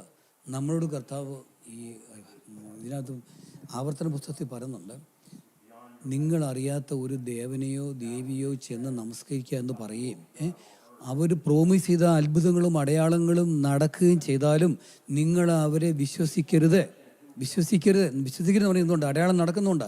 ഈ കൃപാസനത്തിലും ഈ സ്ഥലങ്ങളിലും എല്ലാം അത്ഭുതം നടക്കുന്നുണ്ട്. ഈ അത്ഭുതം കണ്ടിട്ടാണ് പെട്ടെന്ന് ലോകമോഹങ്ങളുടെ സാറ്റിസ്ഫാക്ഷന് വേണ്ടി ഇതിൻ്റെ പുറകെ പോകുന്നത്. ഓക്കെ, ഇവിടെ വന്നിരുന്നിട്ട് പ്രാർത്ഥിച്ചിട്ട് പാസ്റ്റർ പറഞ്ഞ് പ്രാർത്ഥിച്ചിട്ട് നടക്കാത്തൊരു കാര്യം നടക്കുന്നെന്ന് ഒരാൾ പ്രോമിസ് ചെയ്യുമ്പോൾ ഉടനെ അങ്ങോട്ട് പോയിക്കുക. ആരും അറിയുന്നില്ലല്ലോ. എന്നിട്ട് കർത്താവ് പറയാണ്, നിങ്ങളുടെ ദൈവമായ കർത്താവിനെ പൂർണ്ണ ഹൃദയത്തോടും പൂർണ്ണ മനസ്സോടും പൂർണ്ണ ആത്മാവോടും പൂർണ്ണ ശക്തിയോടും കൂടെ നിങ്ങൾ സ്നേഹിക്കുന്നുണ്ടോ ഇല്ലയോ എന്ന് നിങ്ങളെ പരീക്ഷിക്കുകയാണെന്ന്. ഈ അത്ഭുതം നിങ്ങളിൽ നടക്കുന്ന വഴി എന്താ സംഭവിക്കുന്നറിയാവോ? ഞാൻ അതിൻ്റെ അടിമയായിട്ട് അവസാനിക്കും. അടിമ നീ ആ വിഗ്രഹത്തിനല്ല, അതിൽ കൂടെ വ്യാപരിക്കുന്ന ഒരു അന്ധകാര ശക്തിയുണ്ട്. ഈ ക്രിസ്തുവിൽ നിന്ന് നമ്മളെ തെറ്റിച്ച് മാറ്റിക്കൊണ്ട് വന്ന് ആ അരൂപിക്ക് അടിമയായി കഴിഞ്ഞു. ഇതുകൊണ്ട് നമ്മൾ വിചാരിക്കും നമ്മുടെ ബൈബിൾ സ്റ്റഡി ചെയ്ത് എങ്ങനെ ബാധിക്കുന്നുണ്ട്. നമ്മൾ എവിടെ എത്തി നിൽക്കുന്നു നമ്മൾ വിലയിരുത്തണം എന്ന് ഞാൻ പറഞ്ഞത്. നമ്മൾ എന്തിൽ നിന്നെല്ലാം വേർപെട്ട് കർത്താവ് ഇന്ന് ഈ രാജകീയ പുരോഹിതഗണമാക്കി നിർത്തിയിരിക്കുന്നത്. അത് നിസ്സാരമായിട്ട് എടുക്കരുത്. വളരെ ബ്ലെസ്ഡാണ് നമ്മൾ, അഭിമാനിക്കണം നമ്മൾ. അബ്രാഹത്തിൻ്റെയും ഇസ്ഹാക്കിൻ്റെയും യാക്കോബിൻ്റെയും ദൈവമെന്ന് അവർ പറഞ്ഞപ്പോഴേക്ക് നമ്മൾ യഹോവയെന്ന് വിളിച്ചപ്പോൾ നമ്മളെങ്ങനെയാണ് വിളിക്കുന്നത്? അപ്പ. അബ്രാഹാം വിളിച്ച പോലെ അല്ല നമ്മൾ വിളിക്കുന്നത്. നമ്മൾ വിളിക്കുന്നത് അപ്പ എന്നാണ് വിളിക്കുന്നത്. ആരാ നമുക്ക് ഇതിന് അധികാരം തന്നത്? യോഹന്നാൻ സുവിശേഷിച്ചിരിക്കുന്നു, അവർ ജനിച്ചത് ജഡത്തിൽ നിന്നല്ല, പുരുഷൻ നിശ്ചയിൽ നിന്നല്ല, പിന്നെ ദൈവത്തിൽ നിന്നത്രേ. അതുകൊണ്ടാണ് നമ്മളെ മക്കളും അവകാശികളുമായതും അപ്പ എന്ന് വിളിക്കുന്നത്. ആ കോൺഫിഡൻസിൽ ധൈര്യത്തോടെ ഇവിടെ ജീവിക്കണം. ആ ധൈര്യത്തോടെ വേണം നമ്മുടെ ശുശ്രൂഷകൾക്ക് പോകാൻ വേണ്ടി. നമ്മളെ പുറകോട്ട് വലിക്കുന്ന എന്താണെന്നറിയാവോ? വിശ്വാസക്കുറവല്ല, അവിശ്വാസം. നമ്മുടെ ജീവിതത്തിലും പലരും നടക്കാത്തതിൻ്റെ കാര്യം നമുക്ക് വിശ്വാസം ഇല്ലാഞ്ഞിട്ടല്ല, അവിശ്വാസം. വലിയ ഹാർഡാണ് അതൊന്ന് തമ്മിലൊന്ന് ഡിഫറൻഷ്യേറ്റ് ചെയ്യാൻ വേണ്ടി. വിശ്വാസത്തെ പറ്റി കർത്താവ് എന്നാ പറഞ്ഞു? ഇത് മാത്രം വിശ്വാസം വേണമെന്നാണ് പറയുന്നത്. അത്രയും വിശ്വാസം മതി. അത് ദൈവം ആഗ്രഹിക്കുന്നുള്ളൂ. പക്ഷെ അതിനേക്കാൾ ആയിരക്കണക്കിന് മടങ്ങായിരിക്കും ഇൻഫർമേഷൻ നമ്മുടെ ഉള്ളിൽ കിടക്കുന്നത്. രോഗങ്ങളെ പറ്റിയോ വൈദ്യനെ പറ്റിയോ മരുന്നുകളെ പറ്റിയോ ഈ ലോകം തരുന്ന ടി വിയിൽ കൂടെയും ഇൻ്റർനെറ്റിൽ കൂടെ നമ്മളിലേക്ക് വന്നിരിക്കുന്ന ഇൻഫർമേഷൻസ് നമ്മുടെ ഈ കടുക് മണിയുടെയൊക്കെ മുകളിലേക്കും കൊണ്ടുപോവുക. കർത്താവ് നമ്മളെ വേദനയോടെ നോക്കിക്കൊണ്ടിരിക്കുക. ഇവനൊന്ന് ഉപയോഗിച്ചിരുന്നെങ്കിൽ, ഇവളൊന്ന് ഉപയോഗിച്ചിരുന്നെങ്കിൽ, തൻ്റെ മക്കൾ സിക്കായിരിക്കുമ്പോഴേക്കൊന്ന് കൈവച്ചിരുന്നെങ്കിൽ ദൈവം ആഗ്രഹിക്കുന്നുണ്ട്. പക്ഷെ നമ്മൾ ഈ അവിശ്വാസത്തിലാണ് പോയി വെക്കുന്നത്. അതായി പ്രശ്നം. ഇല്ലെങ്കിൽ 101% കർത്താവ് വാഗ്ദത്തം ചെയ്തിരിക്കുന്നു. ഞാൻ നിങ്ങളെ അയക്കുന്നു, രോഗിയുടെ മേൽ കൈവെക്കുക, അവർ സുഖം പ്രാപിക്കും, ഭൂതങ്ങളെ നിങ്ങൾ പുറത്താക്കും, മരിച്ചവരെ ഉയർപ്പിക്കും. ഇതെല്ലാം അധികാരം തന്നിച്ച നമ്മളെ എല്ലാം, എന്നെയും നമ്മളെല്ലാം അയച്ചിരിക്കുന്നു. നമ്മളാരും ഇങ്ങനെ വെറുതെ പതുങ്ങിയിരിക്കാനുള്ളവരല്ല, പ്രവർത്തിക്കാൻ വേണ്ടി ഇറങ്ങിയിരിക്കുക. ഇവിടെ നമ്മൾ ഇത്ര ഒരു കാര്യം ഓർത്തിരുന്നാൽ മതി. അന്ത്യദിനത്തിൽ കർത്താവ് പറയുന്നുണ്ട്, ഈ നമ്മുടെ എല്ലാം ചിന്തകളെയും പ്രവൃത്തികളെയും എല്ലാം കടത്തിവിടുന്നൊരു ദിവസം വരുന്നുണ്ട് അല്ലേ? കടത്തിവിടുമ്പം കല്ല് കൊണ്ട് പണിത് കാണും, മണ്ണുകൊണ്ട് പണിത് കാണും, വൈക്കോല് കൊണ്ട് പണിത് കാണും അല്ലേ? പുല്ലും വൈക്കോലും കൊണ്ട് പണിതും കാണും, സ്വർണം വെള്ളി കൊണ്ട് പണിതും എല്ലാം ഈ തീയിൽ കൂടെ കടത്തിവിടും അല്ലേ? എന്നാ സംഭവിക്കും? പുല്ലും വൈക്കോലും കൊണ്ട് പണിതന് എന്നാ സംഭവിക്കുന്നത്? പക്ഷെ അവർ രക്ഷപ്പെടുത്തലെന്ന് പറഞ്ഞില്ല, തീയിൽ കൂടെ എന്നവണ്ണം അവർ രക്ഷപ്പെടുന്നാണ് പറഞ്ഞത്. ഇതാ ഞാൻ നേരത്തെ പറഞ്ഞില്ലേ, തീയിൽ ഒരാൾ അവനെ ജഡസംഹാരത്തിനായിട്ട് സാത്താനെ ഏൽപ്പിക്കാൻ പറയുമ്പം അവൻ കടക്കുന്ന എവിടെ നിന്നറിയോ? തീയിൽ കൂടെ അവനെ കടത്തിവിടും. നമുക്കറിഞ്ഞുകൂടാ ദൈവം ചൂസ് ചെയ്യുന്ന മാർഗ്ഗം എന്നാന്നുള്ളത്, പക്ഷെ അവൻ രക്ഷപ്പെടും, അവൻ നിത്യതയിൽ കാണും. കാരണം ദൈവം വാഗ്ദത്തങ്ങളിൽ വിശ്വസനാണ്, കർത്താവിനെ നാഥൻ രക്ഷിതാവുമായിട്ട് സ്വീകരിച്ചവനാണ്. അങ്ങനെ വരുമ്പോൾ നമുക്ക് ധൈര്യത്തോടെ പറയാൻ പറ്റും, രക്ഷപ്പെടുക തന്നെ ചെയ്യും. പക്ഷെ അത് ഒരിക്കലും ഉണ്ടല്ലോ, രക്ഷപ്പെടും, എന്നോട് ദൈവം ക്ഷമിക്കും, ഞാൻ രക്ഷിക്കപ്പെട്ടവനാണെന്ന് പറഞ്ഞ് ഇഷ്ടം പോലെ ജീവിക്കാനല്ല എന്നുള്ളത് മറന്നു പോകരുത്. അത് നമ്മൾ കർത്താവിൻ്റെ ക്ഷമയെ പരീക്ഷിക്കുകയും കർത്താവിൻ്റെ സ്നേഹത്തെ പരീക്ഷിക്കുകയും നമ്മൾ രക്ഷയെ റിജക്റ്റ് ചെയ്യുകയും ചെയ്യുന്ന കാര്യമായിട്ട് മാറും. രക്ഷിക്കപ്പെട്ടവൻ ഏതു കഠിന പാപത്തിലാണെങ്കിലും അവന് ഒരു ദിവസം അനുദപിക്കും. ഓക്കെ, അവൻ വേദനയോടെ ദൈവത്തിന് മുമ്പിലേക്ക് നോക്കും. അതുമാത്രം മതി ദൈവത്തിന്. ഓക്കെ, നമ്മളെ അതുകൊണ്ടാണ് പറഞ്ഞത്, പ്രവൃത്തികളാൽ ആരും ദൈവമുമ്പാകെ നീതീകരിക്കപ്പെടുന്നില്ല. ഇനി നമ്മൾ ഈ സ്നാനത്തെപ്പറ്റി പറയുമ്പോഴേക്ക് കർത്താവിൻ്റെ സ്നാനത്തെപ്പറ്റി പറഞ്ഞല്ലോ, കർത്താവിൻ്റെ ക്രൂശിക്കോടുള്ള സ്നാനം. റോമർ 6:3 ഒന്ന് വായിക്കാം.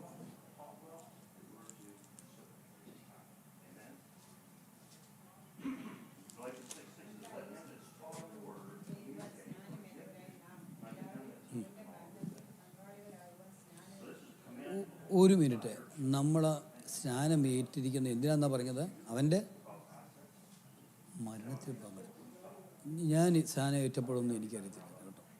സംഗതി തമാശ കാര്യമൊന്നും അല്ല എന്നുള്ളത് പിന്നെ കുറേശ്ശെ കഴിഞ്ഞാൽ മനസ്സിലായത്.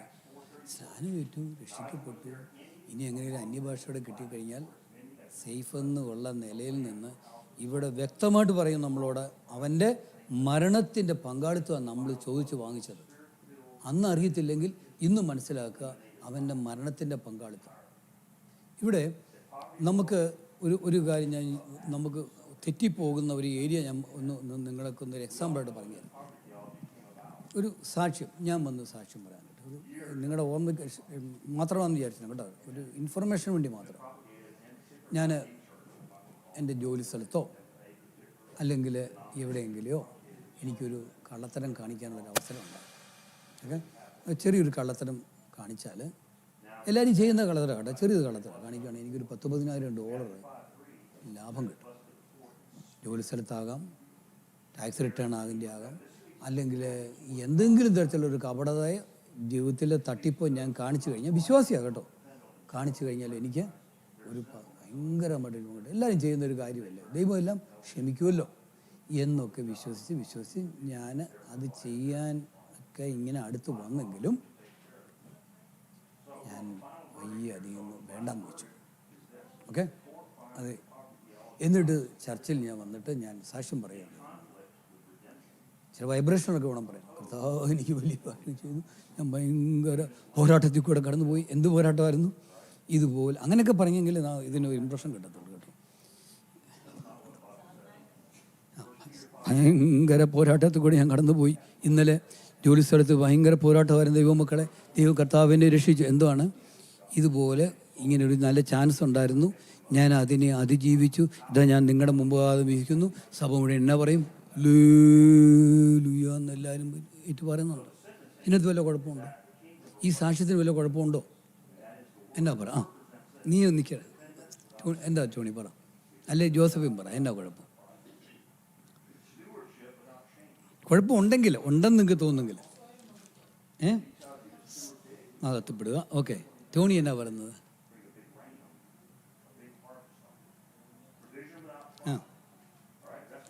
പറഞ്ഞൊക്കെ തെറ്റിക്കോട്ടെന്നേ, നമ്മൾക്കെല്ലാം അങ്ങനെ നമ്മളെല്ലാം പറഞ്ഞു.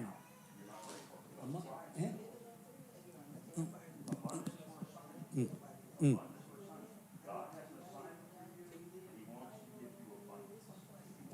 അത് നല്ലൊരു അടുത്ത് വരുന്നുണ്ട്. ആ, അതെല്ലാം ഉണ്ട്. അങ്ങനെയൊക്കെ സാക്ഷ്യങ്ങളുണ്ടോ? അപ്പോൾ ഇത്രയും പാടുപെട്ട് ഇതെല്ലാം വേണ്ടെന്ന് വെച്ച് ഈ ചർച്ചിൽ വന്ന് ഈ വൈബ്രേഷനൊക്കെ പറഞ്ഞിട്ടും വിലയില്ല. ജോസഫിനെ സങ്കടത്തോടെ പറയാം, നല്ല % സാക്ഷ്യങ്ങളും ഇന്ന് ഇതൊക്കെയാണ്. ഈ വക കാര്യങ്ങൾ അതിൻ്റെ ഇച്ചിരി കൂടെ ഒന്ന് എലാബറേറ്റ് വേറൊരു കാര്യം പറയാം. ഒരു അപ്പൻ 2 മക്കളുണ്ട്. ഓക്കെ, മൂത്തവൻ ഇച്ചിരി റിബിലിയസ് നേച്ചറാണ്. അവനോട് അപ്പം പറയുന്നത്, ഞാൻ പുറത്തേക്ക് പോവുകയാണ്, പോയിച്ച് വരുമ്പോഴേക്ക് വീട് മുഴുവൻ അടിച്ച് വാരി തുടച്ചിട്ടേക്കണം എന്ന് പറഞ്ഞു. അവൻ പറയും, എനിക്ക് മനസ്സില്ല, ഞാൻ ചെയ്യത്തില്ല, എനിക്ക് വേറെ പണിയുണ്ട് എന്ന് പറഞ്ഞ് നമ്മൾ റിബിലിയസ് എന്ന് ആദ്യമേ പറഞ്ഞല്ലോ. 2 മക്കൾ, മൂത്തവൻ. അപ്പം പറഞ്ഞു, ഞാൻ വരുമ്പോഴേക്കും നീ ചെയ്തിട്ടില്ല എങ്കിൽ നീ എൻ്റെ മകനല്ല, നിനക്ക് ഇവിടുന്ന് ഫുഡും ഉണ്ടാകത്തില്ല, ഷെൽട്ടറും ഉണ്ടാകത്തില്ല, യു ആർ ഔട്ട്, വേറെ സ്ഥലത്ത് പോക്കണം എന്ന് പറയും. ഇവൻ വിചാരിച്ചു, എൻ്റെ അപ്പൻ വിതയ്ക്കാത്തടത്തുനിന്ന് കൊയ്യുകയും പിന്നെ വേറെ വാക്യമുണ്ടല്ലോ, വിതറാത്തത് ശേഖരിക്കുകയും ചെയ്യുന്നവനാണ്, അപ്പം ഇയാളത് ചെയ്യും. ഓക്കെ, നമ്മുടെ വല്യപ്പന്മാർ അപ്പന്മാരൊക്കെ കൈൻഡ് ഓഫ് അതൊക്കെ കണ്ടോ. അവൻ ചെയ്തു, അവൻ ചെയ്യാൻ തീരുമാനിച്ചു. കാരണം ഇയാൾ ഇങ്ങനെയൊക്കെ ചെയ്തേക്കും വിചാരിച്ചവനത് ചെയ്തു. 2ാമത്തെ മകൻ അനിയൻ വിചാരിക്കുകയാണ്, എൻ്റെ പാവം അപ്പനും അമ്മയും എന്തുമാത്രം എനിക്ക് വേണ്ടി കഷ്ടപ്പെടുകയും ദുരിതം അനുഭവിക്കുകയും ചെയ്യുന്നു. ഈ വീട് ഇനിയും അപ്പനും അമ്മയും വരാൻ വേണ്ടി വെയിറ്റ് ചെയ്ത് ശരിയല്ലല്ലോ, ഞാൻ ഇറങ്ങി അങ്ങ് ചെയ്യാൻ പോകാമെന്ന് പറഞ്ഞാൽ അവനും ഈ വീട് അവൻ്റെ നിലയിൽ വൃത്തിയാക്കി വേറെ ദിവസം വിചാരിച്ചു. ഇതിലാരാണ് യഥാർത്ഥത്തിൽ കൃപ വ്യാപരിച്ച? ആരില്ല. കാരണം ജോസഫ് പറഞ്ഞാൽ സ്നേഹത്തിൽ ചെയ്തു അല്ലേ. ഇനി നമ്മൾ ആദ്യത്തെ കഥയിലേക്ക് വരാം. ഈ $10,000 ലാഭം കിട്ടുന്നത് വേണ്ടെന്ന് വെച്ചാൽ എന്തുകൊണ്ടാണെന്നറിയാമോ? എന്തിനെ പേടിയാണ്? ന്യായപ്രമാണത്തെ പേടി. ന്യായപ്രമാണം നമ്മുടെ എല്ലാ ഉള്ളിലുണ്ട്. അത് കുറച്ചുകൂടെ മധുരീകരിച്ച് നമ്മുടെ കൈ കിട്ടിയിട്ടെന്ന് മാത്രമേ ഉള്ളൂ. ഓക്കെ, നമുക്കതിനെല്ലാം റീസൺ കണ്ടുപിടിക്കുകയും ചെയ്യും. കർത്താവ് ഇപ്പോൾ ആ 10,000 അങ്ങ് അതിൻ്റെ അടുത്ത് ചെന്നാ പറയാൻ പോകുന്നത് ഒരു സാക്ഷ്യമായിട്ട് ഇങ്ങനെ വേണേൽ പറയാം. എന്തോ നല്ലൊരു റോമർ അതിനകത്ത് പറയുന്നുണ്ടല്ലോ, തന്നെ സ്നേഹിക്കുന്നവർക്ക് എൻ്റെ പതിവ് വിളിക്കും, സകലതും നന്മയ്ക്കായിട്ട് വ്യാപരിച്ചു. ഇതെനിക്ക് നന്മയ്ക്കായിട്ട് വ്യാപരിച്ചു എന്ന് വേണേൽ വ്യാഖ്യാനിക്കാം. പക്ഷേ അവൻ അത് ചെയ്തത് സാക്ഷ്യം പറയാൻ മാത്രമല്ല, അവൻ ഭയത്തിൽ നിന്നാണ് ചെയ്തത്. കൽപ്പനകൾ അവൻ്റെ മനസ്സിലുണ്ടതുകൊണ്ട് അവൻ അത് ഭയത്തിൽ ചെയ്തു. അതുകൊണ്ട് അവന് യാതൊരു വാലിഡിറ്റിയും അവൻ്റെ പ്രവൃത്തിക്ക് ദൈവം ഭാഗ്യം ഉണ്ടാകില്ല. സാക്ഷിയൊക്കെ പറയാം, ചർച്ച മുഴുവൻ ഹല്ലേലൂയ പറഞ്ഞിരിക്കും. പക്ഷെ ഒരു കാര്യം ഓർത്തിരിക്കുക, നമ്മൾ എന്തുകൊണ്ട് ഞാൻ പറയാം, ജോസഫിന് അത് ചെയ്യുന്നില്ല, അല്ലെ ടോണി ചെയ്യുന്നില്ലെങ്കിൽ എങ്ങനെയാണെന്നറിയാമോ? എൻ്റെ കർത്താവിൻ്റെ മകനും മകളുമാണ് ഞാൻ. സൗജന്യമായിട്ട് ഞാനായിരുന്ന എല്ലാ അവസ്ഥയിലും എന്നെ വീണ്ടെടുത്തവൻ എന്നിൽ വസിക്കുന്നു. ഞാനല്ല, ക്രിസ്തു അത്ര എന്നിൽ ജീവിക്കുന്നത്. എന്നെ സംബന്ധിച്ചിടത്തോളം ഈ 10,000 100,000 എൻ്റെ മുമ്പിൽ വന്നാൽ എനിക്കൊരു പോരാട്ടമില്ല. മറ്റേ ആദ്യം അവൻ എന്നാ പറഞ്ഞത്, ഭയങ്കര പോരാട്ടമായിരുന്നു, ജയിച്ചെന്നല്ലേ പറയും. എനിക്ക് പോരാട്ടം വരുന്നില്ല, കാരണം ഞാൻ അതിനകത്ത് ക്രേവിങ് അല്ല. എന്നെ അത് ചലഞ്ച് ചെയ്യാൻ പറ്റില്ല. അത് പണത്തിൻ്റെ കാര്യം മാത്രമല്ല, അത് ലസ്റ്റാകാം, സെക്സിൻ്റെ കാര്യത്തിലാകാം, ഒരു കാര്യത്തിലും ഞാൻ അതിൽ നിന്ന് വിട്ടു നിൽക്കാൻ വേണ്ടി എനിക്കൊരു സ്ട്രഗിളില്ല. കാരണം എന്നിൽ വസിക്കുന്നവൻ എല്ലാവരിലും വലിയവൻ. ഈ നിലയിലേക്ക് വളരണം. അല്ലാതെ സാക്ഷ്യം പറയാൻ വേണ്ടി എന്തെങ്കിലും തട്ടിക്കൂട്ടി ഒപ്പിച്ചുകൊണ്ട് വരുന്ന സാക്ഷ്യം പറഞ്ഞിട്ട് പറഞ്ഞോട്ടെ, ഞാൻ ആരെയും ഒന്നും പറയില്ല, അവരുടെ നിലയ്ക്ക് തക്കതിൽ വന്നോട്ടെ, തൽക്കാലം അവർക്ക് ആശ്വാസം കിട്ടുന്നത് കിട്ടിക്കോട്ടെ. പക്ഷേ സങ്കടത്തോടെ ഞാൻ പറയാം, ഈ സഭ ആ ലെവലെല്ലാം കഴിഞ്ഞു. നമ്മളിപ്പോൾ പാല് കുടിച്ച് വരുന്നവർ പോലെ അല്ല വരണ്ട. വന്നിച്ച് പറയേണ്ട സാക്ഷ്യം എന്താ സാക്ഷ്യം പറയണ്ടത്? ഞാൻ നരകയോഗ്യനായിരുന്നു, ഞാൻ മഹാപാപത്തിൽ ജീവിച്ചവനാണ്, എനിക്ക് ഒരു രക്ഷയും ഉണ്ടായിരുന്നില്ല. ഓക്കെ, എന്നെ കർത്താവ് മാറോട് ചേർത്ത് അണച്ചു, മകളാക്കി മകനാക്കി മാറ്റി, വിശുദ്ധനാക്കി മാറ്റി. എത്ര നന്ദി പറഞ്ഞാലും എനിക്ക് മതിയാകത്തില്ല. ഒരു പക്ഷേ അകത്തേക്ക് നോക്കരുത്. ആ സമയത്ത് സാക്ഷ്യം പറയുമ്പോഴോ തൻ്റെ അന്നത്തെ പ്രവൃത്തികളിലേക്കോ തലേദിവസ പ്രവൃത്തിയിലേക്കോ ഭർത്താവായിട്ട് പിണങ്ങിയതോ ഭാര്യയായിട്ട് പിണങ്ങിയതോ മക്കളോട്ട് പിണങ്ങിയതോ ഒന്നുമല്ല വരേണ്ടത്. ഇത് അകത്തെഴുതണം, മകനും മകളും. എന്നെ ഇന്നലത്തെ എൻ്റെ നല്ല പ്രവൃത്തി കൊണ്ടോ നാളെ ചെയ്യാമെന്ന് നല്ല പ്രവൃത്തി കൊണ്ടോ അല്ല എന്നെ കർത്താവ് വിശുദ്ധനും വിശുദ്ധയുമാക്കിയത്. കർത്താവിൻ്റെ കരുണ എന്നെ തേടി വന്നു. ഞാൻ ജനിക്കുന്നതിന് മുമ്പ്, ലോകമുണ്ടാകുന്നതിന് മുമ്പ്, ടൈമിന് മുമ്പ് എന്നെ കർത്താവിൽ തിരഞ്ഞെടുത്തു ദൈവം. അത് സൗജന്യമായിട്ട് എനിക്ക് കിട്ടിയതാണ്. ഇതായിരിക്കണം എന്നും നമ്മുടെ സ്തോത്രങ്ങളുടെ, ഇതായിരിക്കണം നമ്മുടെ സാക്ഷ്യം എന്ന് ഞാൻ പറഞ്ഞ അത്ഭുതകരമായൊരു രോഗസൗഖ്യം ഉണ്ടായിരിക്കട്ടെ, തീർച്ചയായിട്ടും പറയാം. കാരണം നമ്മുടെ കൺട്രോളിലല്ലത്. അത് സാത്താൻ്റെ പോരാട്ടമൊന്നും സാത്താൻ നമ്മുടെ ശരീരത്തിന്മേൽ എഴുതുന്ന ഒരു മാരകമായ ഒരു അവസ്ഥയിൽ നിന്ന് അത്ഭുതകരമായി ദൈവം രക്ഷപ്പെടുത്തെങ്കിൽ തീർച്ചയായിട്ടും പറഞ്ഞു. പക്ഷെ കാതൽ മുഴുവൻ ഇവിടെ അറിയുന്നത് ഈ മഹത്വത്തിലേക്ക് എന്നെ സ്വീകരിക്കുന്നു. കാരണം നമ്മൾ പലപ്പോഴും നമ്മൾ രക്ഷിക്കപ്പെട്ടിട്ട് എന്തിനെ പറ്റിയായിരിക്കും ക്ലെയിം ചെയ്യുന്നത്? സ്വർഗത്തിൽ പോകാൻ വേണ്ടിയാണ്. സ്വർഗത്തിൽ പോയി നിത്യമായിട്ട് അവിടെ പോയി ഇങ്ങനെ അലയിലോ വേണ്ട രസമൊന്നും. കർത്താവിനോട് കൂടിയാകുക, അതായിരിക്കണം നമ്മുടെ ലക്ഷ്യം. യേശുവിനോട് കൂടിയാകുക, യേശുവിൻ വാഗ്ദത്തം ചെയ്ത മഹത്വത്തിൽ ആ പ്രത്യാശയിൽ മുമ്പോട്ട് പോകാൻ വേണ്ടി അവനിലായിരിക്കാനും അവൻ നമ്മളിൽ വസിക്കുന്ന, അതാണ് നമ്മുടെ ഏറ്റവും വലിയ ഗ്രേറ്റ്. അതിനകത്തുള്ളതാണ് നിത്യത. നിത്യത എന്ന് തുടങ്ങിയത് അല്ല മെയിനായിട്ടുള്ളത്. നിത്യത ഉണ്ട് തീർച്ചയായിട്ടും, അത് പ്രോമിസ് ചെയ്തിരിക്കുന്നത്. ക്രിസ്തുവിനോടുകൂടി വസിക്കാൻ, ക്രിസ്തുവിലാകാൻ വേണ്ടി ആഗ്രഹം നമ്മളുണ്ടാകും. ഈ വചനങ്ങൾ നമ്മളെ അനുഗ്രഹിക്കട്ടെ. നമുക്ക് ഇപ്പോൾ സമയം കഴിഞ്ഞതുകൊണ്ട് ഞാൻ നിർത്തുകയാണ്.